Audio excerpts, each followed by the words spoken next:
Hello, my name is Linet Arthur and I am a small research grant holder of the British Academy, which is the UK's voice for the humanities and social sciences. Today I'm going to explain my British Academy funded research project in just 3 minutes.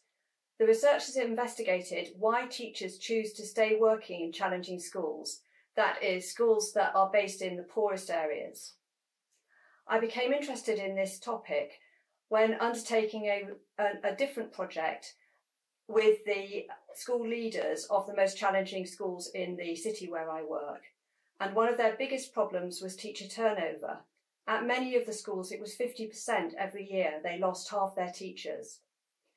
There's been quite a lot of research about why teachers leave challenging schools, and that has involved talking to teachers who've decided to move on. The main reasons are about pupil behaviour, stress and workload, but little is known about why some teachers choose to stay in these schools. We decided to undertake 9 school case studies, 1 secondary and 2 primary schools in different contexts. So 3 of the schools were in an inner city where there were large areas of deprivation. 3 were in a shire county where there were pockets of poverty in an otherwise affluent area. And 3 of them were in a coastal town where there's major issues around deprivation. So in all these schools, there was a very high level of free school meals, which is an indicator of children coming from poor households. We undertook one-to-one interviews with the head teacher and focus groups with teachers who had been at the school for at least 3 years. And what did they tell us about why they decided to stay?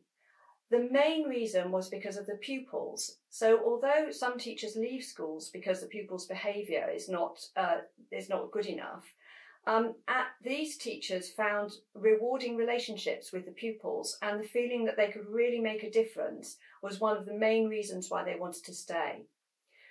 In some cases, teachers had a personal background that was similar to the pupils at the school, and they felt they had a sort of moral duty to try to help others who'd been in the same position as them. Another important reason for staying was colleagues and feeling part of a family. That was mentioned by quite a number of different focus groups, that sense of I'm part of a family. These teachers felt valued by their school leaders, and even small things like they were provided with donuts if they had to do a break duty, or they got pizzas if they were doing an after-school meeting, or at one school they were allowed 1 day off a term as a sofa day because otherwise teachers have a very gruelling timetable. Some schools had used a strategy of what they called growing your own. So there's a very strong focus on trying to develop staff at that school and help them to build their career there so that they were more likely to stay.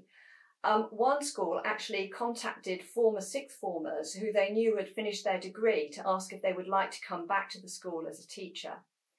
That's a very short encapsulation, and there is far more richer detail, but I'm afraid that's all I can cover in 3 minutes. Thank you.